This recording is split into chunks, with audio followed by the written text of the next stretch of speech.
Hi, my name is Erica. You may know me from my YouTube channel and blog, TsundEri, where I talk about anything and everything having to do with anime. Welcome to my podcast, Nerds at Work with TsundEri, where I interview proud nerds who turn their hobbies and passions into thriving careers or carved a niche in their industry.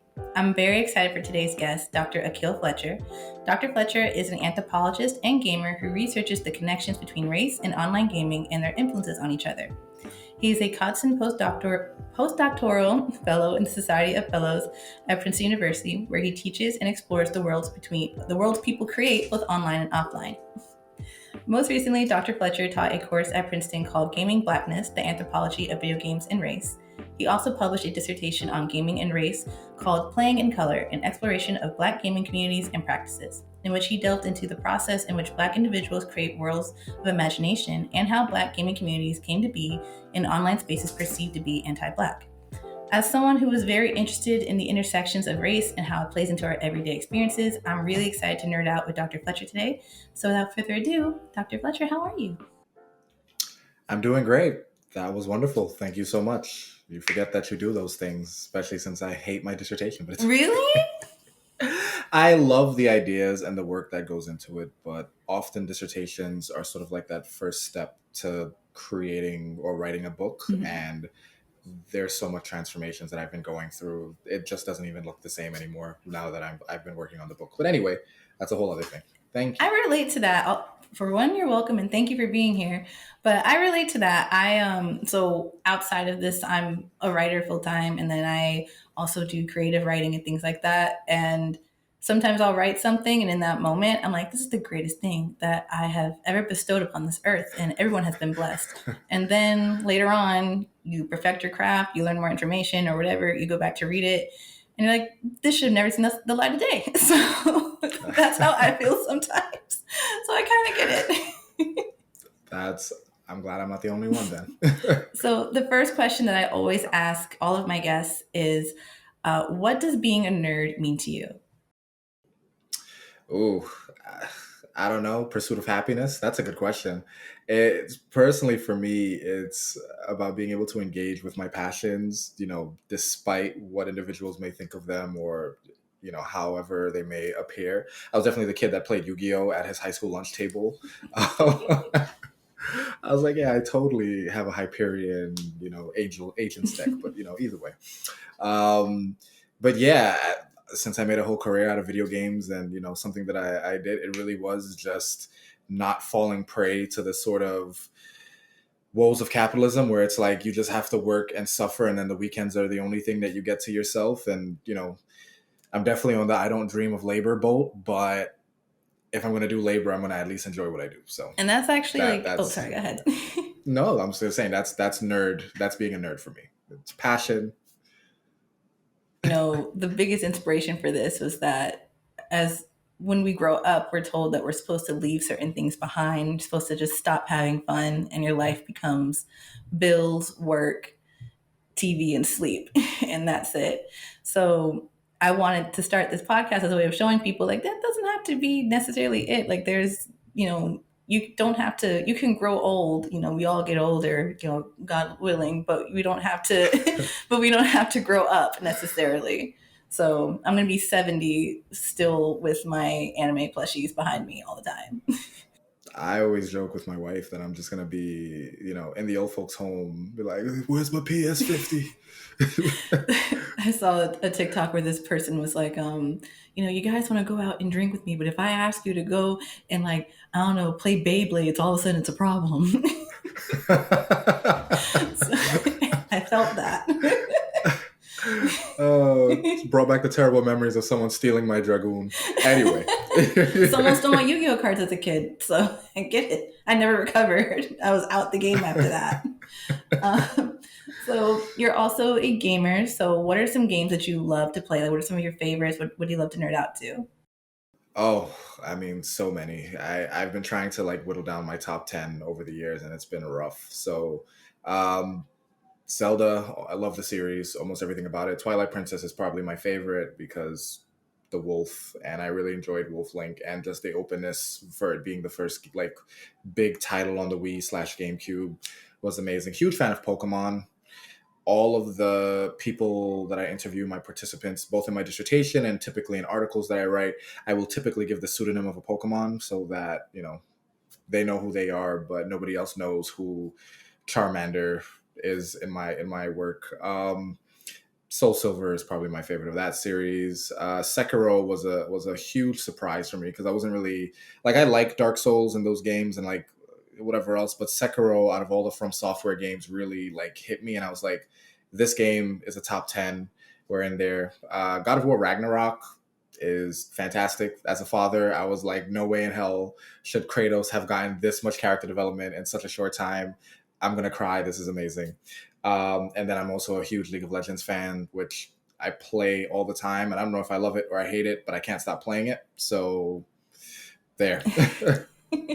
I'm not like huge into gaming necessarily, but the reason why is because as a kid I would lose, and I don't know, it would stress me out. I tried playing Skyrim in college, and I had a friend of mine at the time that had all the mods, and so I was able to make my character look really, really, really like me, and then watch her die in so many different ways. But that's the beauty of it. but I do love the storytelling aspect of it and the community that I see like built around it. So I have a brother who also plays games, and like the community, I don't know, hearing him talking to his headphones at night sometimes growing up and just getting this sense of community from it, I always thought it was really cool. And with that said, I almost skipped to a different question. So we're going to ask first this question, then segue to this. Do you remember the first game you played, and or the first time you felt a sense of community with gaming? Oh, okay. First game I played, I'm trying to get the memory here. It was probably a fighting game. Well, the first games I definitely played were things like Marvel vs. Capcom 2 or older Street Fighter games that, like, my grandfather, when he took me to get my hair cut, there would be like a booth set up or whatever and give me a couple quarters and I would play that. But I never really got very far because I was a kid and I didn't really understand what I was doing. And I very much enjoyed all that. And those are some of my earliest like memories of games. But like I remember me having like the first time really being able to sit down with video games is my mother babysat for a family in Manhattan. And sometimes she would take me to work with her. And obviously them living, Upper East Side Manhattan, fairly wealthy, had so many game consoles, and they had a Sega Dreamcast that I was able to play Sonic Adventure Battle on. And I was like, this is the greatest thing of all time. Why has nobody ever told me about this? And why, like, what's happening? And then eventually I begged her and she got me a Nintendo 64, saving up and gave me that. So that was amazing. Community would happen shortly after when I got another controller and all the kids in my neighborhood, well, in my building specifically, would come over and we would play things like Pokemon Stadium and like the Clefairy like tutoring, or all of the mini games that were in that, or Mario Kart 64, or I truly need to remember the name of the kid snowboarding game on Nintendo 64 that was just amazing. And I used to play that with my mom all the time, and then she just stopped playing because I kept beating. Once I figured out how to play it, I was like, we're done. Your thing. But that's why you're like, I hated losing, so I think, but I like competition. I can't say that I'm the best at it, but losing was never something that made me stop, which is now like with my daughter when she loses and she quits games because she loses at Just Dance, and I'm like, all right, that's a skill issue. Why are you stop playing? That's a skill issue. That's perfect. No, like my dad kind of used to do the same thing with my brother. They would play games together, and my brother used to get furious if he lost. And my dad would just be like, "You can get mad as you want, but I still won. Like you could either be mad, or you just try to beat me again." Like, yeah, my daughter stays mad, but she holds the L regardless. that is hilarious. So I think it's so cool that you taught this class at Princeton University, and which also my sister graduated from there. So like shout out to my sister, but Wow. it was like, if I say what year, she'll be really upset with me, but she'll like, Congrats to your sister. thank you. But I think it's really cool that you taught that kind of class. And that's one of the things that I love the most about when I was in college is that there were so many different classes that sort of mixed, I guess, like different aspects of life together and took like a different approach to education. And so I kind of wanted to know, like, what inspired your interest in kind of wanting to dive in? I guess what made you connect anthropology to gaming for one, and then what inspired you to teach that course? Yeah, so obviously I've been a lifelong gamer, never stopped. It was always never going to stop in many of these cases. Um, the long story short essentially is I had my daughter at a very young age. So I was in like my second year. I had just left my associate's degree at like Kingsborough and I was at City College and my daughter was born. I was working like 40 to 60 hours a week, security, hated the job. They treat you like trash, whatever else. And I remember and I wanted to do anthropology because the courses were amazing and I loved everything that I was learning because it was giving me a wonderful perspective on the world that I really appreciated. But the point came where I had to really consider like what my job prospects were going to be and what am I going to do for the rest of my life. And the typical route with anthropology is like, get a PhD, become an anthropologist. And I was like, that's all fine and dandy, but what am I going to devote my life to studying to? And I was like, I need to do something that I love. And I remember at the time, just like the only solace outside of my family was going home, playing League of Legends, trying to grind to diamond, losing, dying, all of it. But it still brought me a sense of joy that nothing else gave me. And I was like, this is something that I've been doing forever. This is something I know I will be doing forever. So I'm going to dive into gaming. I am going to question all of the background, all of the experiences that I've had. Being Black in gaming has not always been easy, but it's always been enjoyable. So I was like, there is wonderful, wonderful opportunity here to turn those experiences into something deeper with, a sort of actual, critical analysis that, anthropological analysis that was happening there. So that's the whole thing of me like getting into, what I do and or why I do it other than, like to feed myself and my kids. It's one thing when you let yourself starve, but you're like, little baby gotta Yeah. eat. It's not fair to them. But other than that, it's sorry, with the teaching so far, this is what I do. I was very obstinate about being engaged with games. When I got into grad school, everybody was like, you're going to change your project, you're going to like change your ideas, maybe games won't be what you want to do. And I'm like, no, I came here to study games. I'm going to leave here studying games and I'm going to keep doing games. And that was sort of the same attitude that went into teaching. Of course, the project evolved. The analysis got sharper. What you looked at, the questions were refined, which is wonderful. But yeah, I'm pretty stubborn about engaging with games because it's what I love and it's what I want to continue doing. So yeah. Were there any hurdles that you had to navigate as you were like, pursuing this avenue of study or connecting gaming to anthropology? Yeah. For one, there wasn't a lot of work done. There are individuals who do work, but a lot of them are outside of anthropology. The few individuals who do work in anthropology, one of them is getting ready to retire. The other one is my advisor, who is Tom Balestorff, great guy. But his work is on Second Life, and that is more virtual environment and less gameplay. And so a lot of his analysis comes from understanding, virtual environments as arenas, not so much as like how does play influence it in that aspects.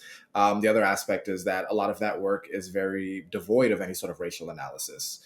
There's a bit here and there, but it's not what the core of that work is, and that's okay. But it does leave a gap for someone like myself who needed to work and write, and that's why I eventually came upon individuals like Kishonna Gray, Andrea Russworm, Brock, excuse me, all individuals who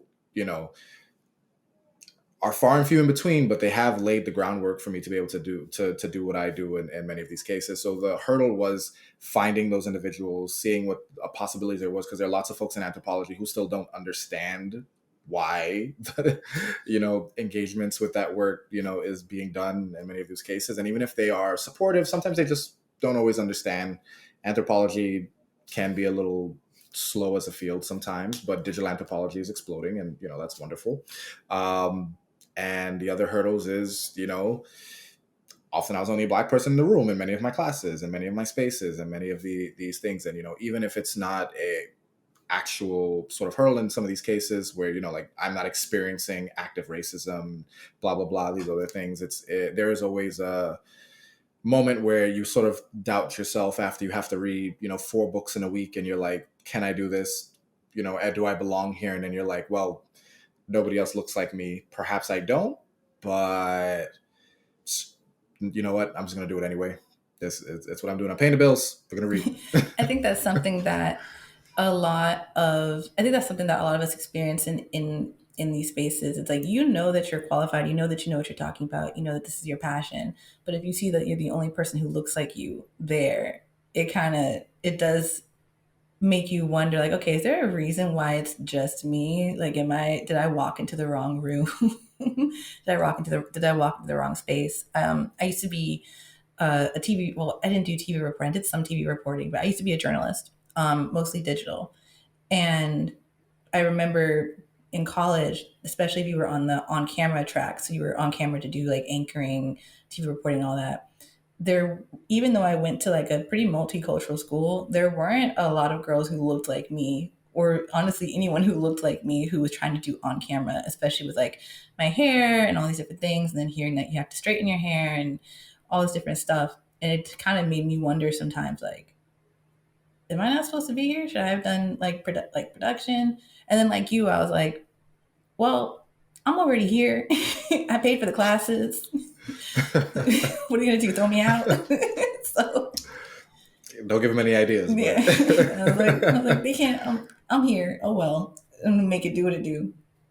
So in all of your studies, and whether it was for your dissertation or the research that you conducted for your class, what is the most surprising fact that you kind of discovered when researching the connection between Blackness in gaming and Black communities, or Black community building in gaming? What is the most surprising discovery that maybe a lot of people wouldn't think about? huh. I think the most surprising overall is the breadth of imagination that takes place within online gaming communities, specifically Black ones in many of these spaces. So the major premise within my dissertation, and within the book coming whenever that's actually a thing, I'm not even going to put anything on that, but the major idea behind it is essentially something that I call Black intermediality, and it's a sort of movement of Black players essentially from space to space to space, as not only as a defense mechanism but also as a sort of leveraging of digital affordances that allow them to create Black worlds that don't necessarily exist in like World of Warcraft or on Twitter, but uses all of them at once to make a very unique space, right? And one would think that there would be trouble or an issue in managing all these different spaces or moving around, but it became very intuitive, which should not have surprised me in any case, because Black geographic work has already taught us that Black individuals have made physical space. They've sort of deconstructed borders and many of these other spaces to sort of make their own Black spaces. But it was a very similar activity that was happening online. And the creativity in which the digital affords them is insane, where some people were making Discord groups that were just flat out role playing, like games that were building off of like Pokemon but had D&D elements, but were using the actual Pokemon game as meetups and all these other places. Other folks were using all these other things for like role playing inside of Final Fantasy 14 and other stuff like that. Some places were just shit posts and memes, and that's fine, and they were hilarious in many of these cases, but it was just like the variation in them, right? It wasn't just like Black Power, here's the space, here's what we do. It come out. It was just so much uniqueness and beauty in many of these cases that were going on within those spaces. The other surprising fact, which is not so great in some cases, was sometimes the recreation of the hostilities that existed in non-Black spaces could appear in different ways in some of those Black spaces. And of course, it's always like we're all already disenfranchised. This is a minority space. Why then practice misogynoir, transphobia, blah, blah, blah, these sort of things.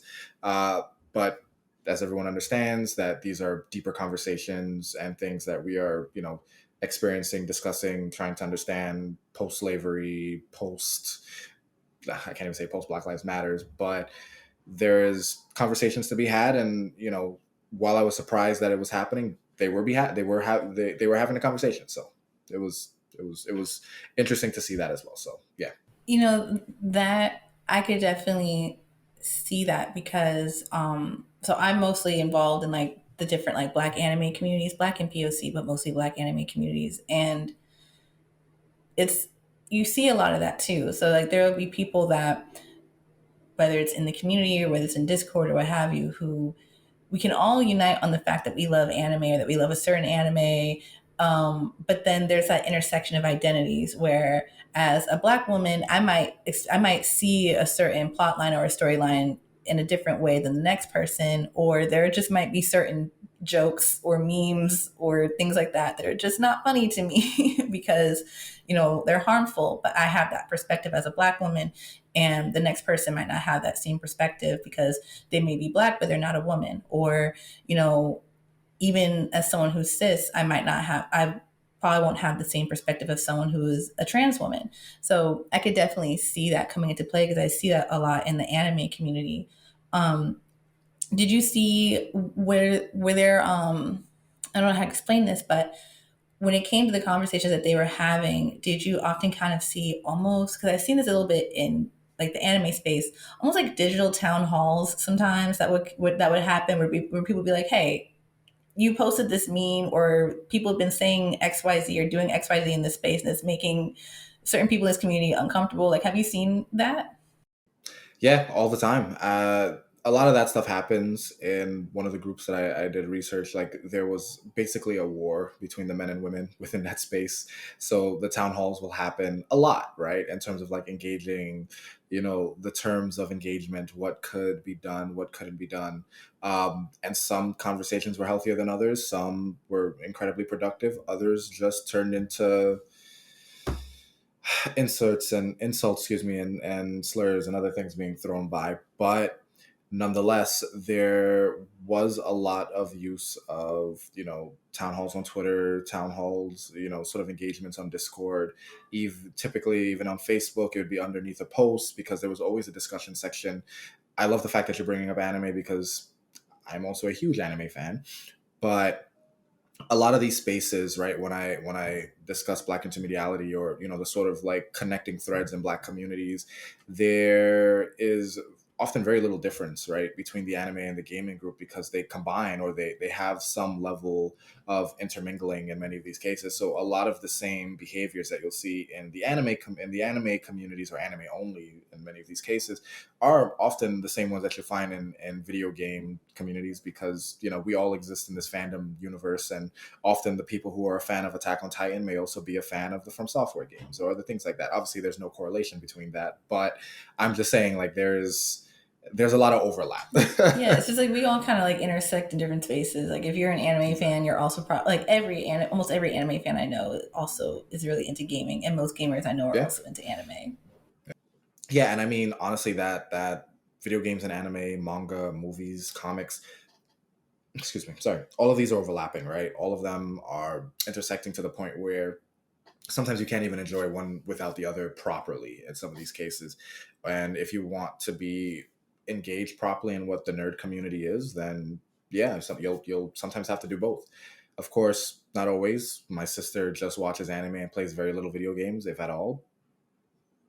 I try to convince her otherwise, but it is what it is. There's a game called Stray with like the stray Yeah, cat. That's the one that I really want to yeah. play at some point because I feel like that was made for me. It's adorable, and it definitely takes a turn. I haven't finished it, but I'm about halfway through it. I was like, I'm gonna do it, but then other things came out, and I was like, all right, Stray, I love you, my kitty cat, but I gotta put you I down. found the cat that they based the character off of. Like I found the cat that voices the character on Oh, Instagram, and I found the different cats that they use for the motion capture. I was pretty obsessed. Literally the only thing I have not done is play it yet, and I know I'm going to play it because this laptop that I'm using is also a gaming laptop. So I'm like, I'm gonna make it happen. I'm not streaming it though. No one needs to see me struggle, but I'm gonna. I definitely want to play. I, about the like. This is a bit off topic, but the intersection of like gamers and anime fans. I saw that especially when Cyberpunk Edge Runners came out on Netflix, because it's an anime based off of a video game franchise. Um, so that was, and I hadn't really heard of Cyberpunk before then. So that was when I really saw like all the anime fans and gamer fans kind of come together and like compare the game or go play the game and try to find the places that were mentioned in the anime. And I just thought that was really cool. Oh yeah, the videos of folks like, this is where Rebecca dies, or like this is where things show up. Those are, I'm so sorry, I spoiled it for anybody. But It's anyway, okay. don't. It's like a year old. It's Yeah. your fault at this point. But nonetheless, yeah, that's a perfect example of just like, if you really want to enjoy that series, right? You got to engage with the anime. You got to engage with the game, and standalone experiences are fine. But if you are like an anime and a gaming fan, playing Demon Slayer, Hinekami Kagura, whatever, sorry, Kimetsu no Yaiba, playing that and watching the anime is like, you'll have the total package, right? Yeah.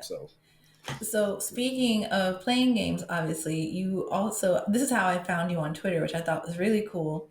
You had tweeted sometime in September that you were teaching it was like I think you had just wrapped up the first class in your course and your students were playing Super Smash Brothers. So Yeah. can you talk a little bit about that first day of teaching the course and how your students reacted? Like maybe what kind of students you got who were like, "Oh my gosh, you get to play video games, you get to talk about it." Like what was that first day like?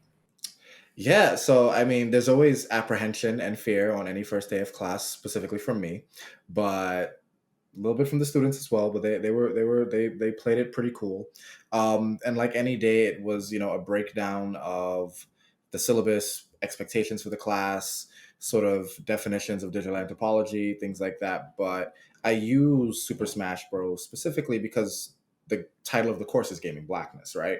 We were talking about the histories of blackness within video games, where it appears, how it's used, how racialization takes place both in gameplay and not just in, obviously not just in character design, but in mapping and how games are made and how characters play, how you make them look, all these other things, right? And Super Smash Bros. Is almost a museum of Japanese video games and some of the obviously the most popular video games in the world. And obviously with the history of Japanese gaming being for what it is in terms of Nintendo essentially resurrecting the market post gaming crash of 83, and obviously defining gendered roles within gaming, making it more of a boy thing, blah, blah, blah. And also having some of the earliest forms of Black representation in gaming.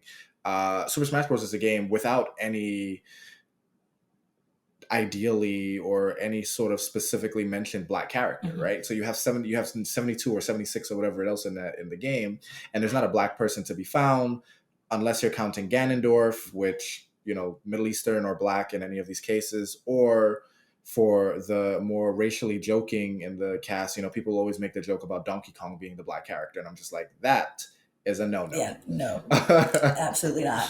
so so it's really just a lesson in terms of just like, look, you have what is essentially one of the greatest games of all time, one that works as a museum to gaming, one that is just a celebration of all these great things, and Blackness is essentially like invisible, it's missing in this case. Mm-hmm. Right? Why is that? And it sort of starts getting their brains just thinking and sort of perking their thoughts to understanding, like, Blackness both works as an invisible force and one that is both also recognizable. And when that starts happening is an important differentiation to make, because then you'll be able to understand how race is being applied and how it's being used and for what purposes. And yeah, it was great. They all played Smash. I, got to beat some students, and they played out. Many of them had never played before, so it was wonderful to introduce them to it. I am not a great. I'm good at Smash, but I'm not like professionally good. I went to a tournament. I won one round, and then somebody who was disgusting on Yoshi knocked me out, and I was like, "You got it. You got it." You. It's all you. I beat the Lucina play. I was like, I beat this filthy sword user. I did it. And then Yoshi came out. I didn't take Yoshi seriously, and they made me feel very bad about myself that It's like, night. listen, a win is a win. I was like, you know what? Y'all do this professionally. Have fun. What was some of the reactions that students gave you when, maybe not even necessarily that first day, but what were some aha moments that you caught amongst students? Oh, so many, so many. One of my favorite lessons, we played Sonic Adventure Battle 2, and we essentially read some of the work from Catherine McKittrick's Sylvia Wynter like compendium. And if you're not familiar with Sylvia Wynter, obviously she is a wonderful theorist and scholar from the Caribbean and has done some amazing work, mostly engaging with like the ideas of like what it means to be human, and often rejecting the positioning or the category of the human because it's something that has been established by colonial ideology. And then for us to sort of question, this isn't like, oh, let's all not be human and just go be like snails somewhere. Although that would be a great JoJo Bizarre Adventure episode of like Sylvia Wynter, let's be snails. But it's really just more understanding like what it is we mean when we say human, right? Because the slave was marked as the inhuman, and blackness is sort of the invention of marking like what is the inhuman, right? And we played Sonic Adventure Battle because I wanted to teach them that like this category of the human is very, very fluid. And obviously this same application of like what is and is not human is exactly what's happening when you play as an anthropomorphic hedgehog in many of these cases. And then to understand like how blackness is socially constructed, we took a look at Knuckles, obviously. Knuckles the I knew echidna Knuckles was coming up. eventually, right? But we had students that were like, Knuckles isn't black, and other ones it was like he's 100% black. And for them, having just that discourse and debate was an aha moment of like, okay, so this really is something that is just constructed and applied. And yes, it has real effects and it's real, but it's real in a way that is historically important, not so much as what's happening. So it's just literally a way to show the mechanism of racialization that's happening immediately, right? How do we take a Japanese red echidna and make it black, either through fandom, through music, through the movie, and having him voice be Idris Elba? All these other things is a big one. Other aha moment was when we played Assassin's Creed Liberation. Another game which is great that features Aveline de Grand Prix, who is a biracial black woman who essentially lives in one of the higher echelons of antebellum Louisiana, I believe, if I'm not mistaken at the point. But essentially, she used her whole gimmick in the game is to change her identity between the slave, the high class woman, and then the assassin, right? And that is what influences gameplay. And the game, I think, does some really cool stuff with it. There's definitely some fault points where it's like, this could have been done better, or you could have done more with such a fantastic idea. But just discussing the ideas of femininity, specifically in its relationship with blackness, and how blackness again has often been sort of devoid or moved out of the idea of femininity and from these cases, and how Aveline within the game sort of moves within and out in and outside of her idea of what's feminine and as a woman, because when she's a high class woman, she can basically charm guards and use her sexuality in order to thing them, which obviously plays plenty of ideas into like the Jezebel and the seductive black woman in many of these cases. But it's only accessible. That feminine charm is only accessible when she's in her lady form. As a slave, she's removed from that femininity. Even though it's obviously the same person, she can no longer charm guards, which says a lot in many of these cases. And then as assassin, she's here to murder people. So there's no charm necessary. And for a lot of my students, that was a big aha moment in terms of just like, again, understanding how blackness gets up deployed and redeployed in many of these cases, especially when engaging with like femininity or masculinity, and how many of these cases and how the intersections of that sort of tilt the coloring of like what's happening, no pun intending, but of how you engage and play the game. So yeah. That kind of made me think about the like famous, I believe it was a speech, like the famous speech from like Sojourner Truth, like "Ain't I a Woman?" And it's like I love how you find these connections with these characters, and you're able to connect it to those times where, yeah, like the humanity of Black people was always put into question. You know, when she's not a slave, you know, she can be charming, she can get her way, she can do this, and as a slave, it's like her femininity is seen as being completely like removed in a way, and that is something that has always been a topic. I mean, that's misogynoir, right? Like Yeah, that's essentially something that Black women have always kind of faced, where we're we're only seen as women and feminine under like certain circumstances, or if we appear a certain way. And so I can definitely see how your students would have like a moment of like, wait a minute, yeah. that clicked. Did with the Knuckles conversation, were there students that it clicked for them that like, oh, especially particularly like non-Black students, where it clicked for them that for us, when it comes to finding characters to identify with in media, whether it's video games, anime, etc., we kind of have like extra hoops to jump through a bit. Like sometimes we find ourselves like grasping at straws, like Yeah. you know, Knuckles being Black, or why am I forgetting Piccolo from the Yeah. Dragon Ball series?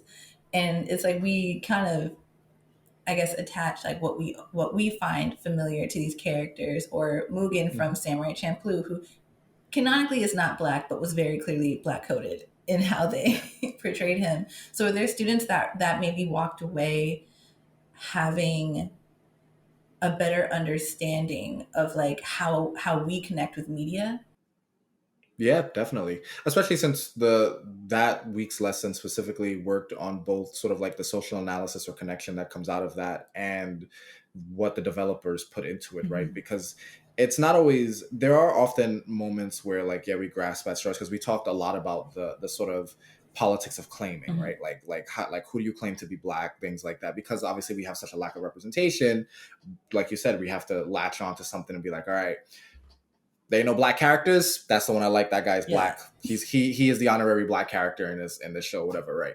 I've spoken to Black women who said Sango from Inuyasha is like the Black character of that Mm-hmm. show. I was like, I understand that in many of these cases. But if I went up to somebody and said Sango was a Black character, they would be like, you're crazy. um, but in a lot of the cases, so like Knuckles, to return to that, right? Knuckles for Sonic Adventure Battle and Sonic Adventure Battle 2 was coded with Black music heavily, while everybody else got rock ballads. He was the character who got, you know, heavy rap lyrics. He's unique in that his rap lyrics during his levels are the only ones that recap or tell his story and engage with it, making use of the lyrical potential of rap in that way, where, you know, Sonic is, you know, like let's run through the rainbow and da da da da da, and Shadow is just like edgy grunge music. Knuckles has his music both tells a story not only of his sort of like the sort of connection to sort of ethnic identity, but then also like what he's doing, and he's also obviously the character that has like some of the most like least savory lyrics in some of these cases, right? That also sort of link him back to a stereotypical Blackness in this case, where one of his lyrics is like, you know, I'm like Rouge is sexy, I'm feeling her in like mysterious ways, huh? And other things like that. It's like, who put this in the game, you know? But Hunted P, the rapper for thing, you know, despite all his troubles and possible legal troubles, um, he has become a part of like the Sonic fandom and zeitgeist. Like they love it, and he is one of the big reasons why Knuckles is viewed as Black today. Mm-hmm. So much to the point where they were like, all right, we're going to get a voice actor for Knuckles. They got Idris Elba, right? And that is another for this generation now. Knuckles is again made Black, right? And it's a continuing trope that went out there. And then we also talked about the sort of like social engagements of Knuckles. If you remember Uganda Mm-hmm. Knuckles, Oh yeah, I right? remember that Which meme. is yeah, well, it's ironic that Knuckles has been coded Black the entire for almost the latter half of his existence, and then when people wanted to, you know, ultra meme him, it then went into a hyper typically offensive, you know, you faux Ugandan accent sort of engagement, and often Africanness is seen as sort of like the pinnacle of Blackness, right? So then they ran away with, you know, the Ebola, I spit on you, the, you know, I drink the blood, all these sort of very, very harmful African stereotypes that exist has been wrapped into a character that has been viewed to be Black within the US, and it's all these troubling things that goes around. But this is the sort of act of claiming that happens and the danger that happens with it, because once non-black folk understand this character to be black, then they can run away with doing racist things as well. So Yeah, it's like the joke was funny until it wasn't, until it leaves your neighborhood. It's like my friends and I talk about how on Twitter we'll post something and that it's funny to us in our group with people who have similar experiences, and then it leaves your neighborhood and it's no longer funny anymore. exactly. And this is not to say that like folks can't enjoy or be a part of the joke or whatever else, right? But there often seems to be a way where the internet and non-black, maybe even sometimes black folks, will take a joke and run it into a very racist place, and then they're like, all right, this is 10 times funny. And I was just like, if the joke is just racism, then that's kind of lazy. Like, if you had a punchline, if you had built up to it, you've done all the other things, maybe you could get away with a thoughtful racist joke. But you just said haha black, and that's lazy. Yeah, it's like there's no humor in that. That was a 12-year-old could have done that. A 12-year-old has done that. Exactly. So what advice would you have for someone who wants to, like, so you talked about being the only black person in the space of like anthropology, of like many anthropology spaces. What advice would you have for someone who finds himself in a similar situation and wants to either pursue teaching a class or doing research or presenting like a study, finding like those niches and nuances in anthropology or in any study, if that makes sense, and they're the only person in that space with that perspective? I hope that makes sense. Yeah, no. It always sounds cliche, but it really is just like do you in many of these cases. So I quickly had to stop caring about like what people thought or many of these cases, right? Because there's lots of folks who just like don't understand gaming or just isn't into it, and that's perfectly fine. But that can lead folks to sometimes belittling the work, and cool, good for you. I don't really care, but that can definitely weigh on you in some cases. Um, Legitimate advice, like if this is something you wanted to do, locate the schools that have, programs that are accessible in many of these cases, UCI being a great one, either for informatics or for anthropology. It doesn't have to be anthropology in some of these cases. If you want to do work within the social sciences, you can do sociology, you can do other stuff. There's a lot of the game studies work doesn't even come out of anthropology is my specific spin on it in many of these cases, because I want to engage with the interpersonal, what folks are doing on a more personal level, and that's perfect. That suits me better. But if you wanted to do something that's more, say, wide scale statistics or any things like that, right, you can go into informatics, you can go into computer science, right? There's so many ways to do work with games that you want. That if this is what you want to do, it's just finding the angle and the space that is most comfortable for you, and that will take a little bit of research. But people like Bo Ruberg have put out lists for individuals who want to study the sort of cultural impacts of games, of like what schools are available, what programs you might want to look at. Canada, if you want to move or you live in Canada, has amazing game scholars that, at the University of Toronto and other things like that are definitely worth checking out. And really just like find a program, find what you want to do, and then like figure out what your work is, because it's not so much about where you go, but like how you work with it, how you engage with it, and go on from there. And also the fact that you just don't need a PhD to do work with games, right? Like a lot of the great video essays and things like that are coming out aren't from folks with doctorates like myself, but are coming from individuals who just have a real deep passion and love for the space. There's nothing wrong with deepening your engagement of learning more traditional theory in some of these cases, and how that interacts with, like, read all the books you want, but again, that also doesn't require a degree. But if you want to teach it, yeah, you're gonna have to go get a degree in some cases, at least a master's, right? So that you can teach as an adjunct or in many of these other cases. But it really does come down to understanding that this is a legitimate source of work, that nobody is going to think you're weird for wanting to get a degree in video games in some of these cases. And if somebody thinks you're weird, then they don't see the vision, and that's their problem. So just keep at it. And you mentioned briefly readings. If you can, because I can't always remember everything I read off the top of my head, but Please. if someone wanted to learn more about the intersections of race and gaming, or they wanted to, like dive deeper into this topic, are there any readings that you would recommend, whether it be your own publications, your own dissertation, or the work of others? Well, of course, feel free to read whatever you can find. For mine, that's fine. Black Gamers Refuge, Esports in the Color Line. Interesting articles, I think. So tell me what you think about that. But you have to go essentially to the GOAT and the person who I model a lot of my work after, Kishonna Gray, who was another one of my advisors. Kishonna, or Dr. Gray rather, has written basically 3 and edited another book on it. Intersectional Tech isn't so much gamey, but still a wonderful book to read. Her work on Black lesbians on Xbox Live is only like 90 pages, and it's a great read, something that engages quite well with it.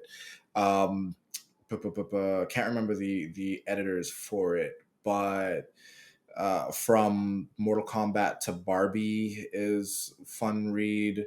But Kishonna Gray, Treyandria Russworm, 2 individuals to look up. Samantha Blackman wrote a wonderful article with Treyandria that was looking at game history as a hip hop feminist mixtape, and I was like, "This is amazing. This is great." And then there's also historical stuff to look at, like Lindsey Graham's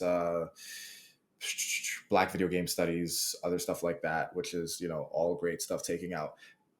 And these are, I think, like all moderate college level readings, which I think is like great to engage with. But if there were folks that I would want to recommend on like a even more just like fun level than that, oh man, give me a second. I will come back to that. There's a couple of YouTubers that I think is great. Like A Foreign Man in a Foreign Land had a really great YouTube episode on race and gaming, and I believe Kishonna was in that video as well, which is a good indicator that her work is popping and that you should check it out. But anyway, yeah, and I mean, other than that, there are great folks who write blogs like Javon Gord and other things like that. There is another individual. I will come back to that. I'm sorry. No, These are things on my top of you my head. gave so much great information, and for those of you listening, like I will find the links and things like that and include that in the description, because I know for me, I definitely want to find more readings, more information on this, because I just think it's so cool, and I think it's a very nuanced connection to make that a lot of people don't think about. So to know that there's so much, at least more than I thought that there would be, so much literature on the topic, I think is really cool. So I've definitely been linking these to people. And then, we're nearing towards the end, so I just have a couple more questions. One is, do you plan on teaching another course similar to gaming Blackness, or what are your future plans? Yeah, so this quarter I'm actually teaching digital anthropology as more of a methodological course to teach individuals how to develop a digital anthropology program or research project in many of these cases. So that won't necessarily have specifics on race. Lots of folks will want to do something racially engaged, but I'm sure there'll also be people who want to do like social media analysis or just like overall internet scholarship stuff, things like that, which I think is great. And if it exists, there's a way to study it, and anthropology can always help with that. I definitely do plan to teach actually gaming Blackness again, or at least an edited version of it. But this time with the inclusion of a trip to Japan for the students. Yeah. We have about 2 weeks on sort of Japanese and Black cultural interactions, specifically like talking about like the military positions of Black individuals who were stationed in Japan and the sort of influences culturally that existed, and as well as the sort of the culture that the U.S. Just sort of ships abroad to everywhere, and its influences on anime. So obviously cartoons having a long history of copying from minstrel shows, and then lots of anime copying from cartoons, which gives that big red lipped, hand glove, wide-eyed sort of aspects in that, right? And then those make it into video games, right? As the sort of ideologies go along. So that is the I want to engage with all of that. I want to take the students to Japan. We're going to visit a bunch of different things. We're going to, play video games, all these other stuff. It's still working on getting that all put together, but fingers are crossed. I have hope. Hopefully that I'll get to see the full visions of the course happen next year.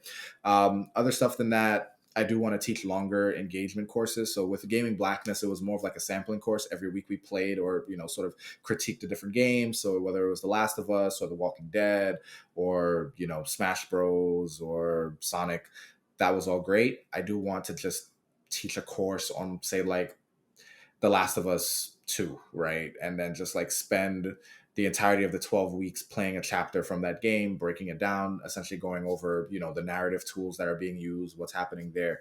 And truthfully, if I can keep teaching classes where I get to play games with the students, I'm going to keep doing it. So that's the dream. I think that's so amazing, and I definitely hope that everything works out with, your future plans for the course and taking students to Japan. I think that would be the coolest opportunity. I wish I could take your class. Because I think we would be happy to have you. I would love to sit in. And then finally, where can people find you? Social media, website, things like that. Yeah, I am incredibly unimaginative. So my Twitter is at Akil Fletcher because I'm Akil Fletcher. I wanted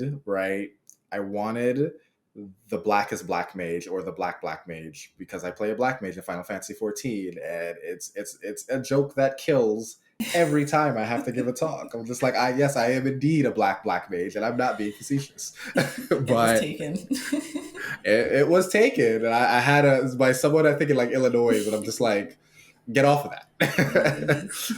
But at Akil Fletcher for Twitter. I am never on Instagram, so I'm not even going to hand that out. And then all of my emails, at akil.fle, Gmail, or my Princeton, which is afletch@princeton.edu. Feel free to, send an email if there's questions. You will probably get me faster if you message me on Twitter. I'm not going to lie to you. Because now I know emails. Thank you. No, you got back to me. You got back to me pretty quickly. That wasn't a dig. I was like, oh, now I know.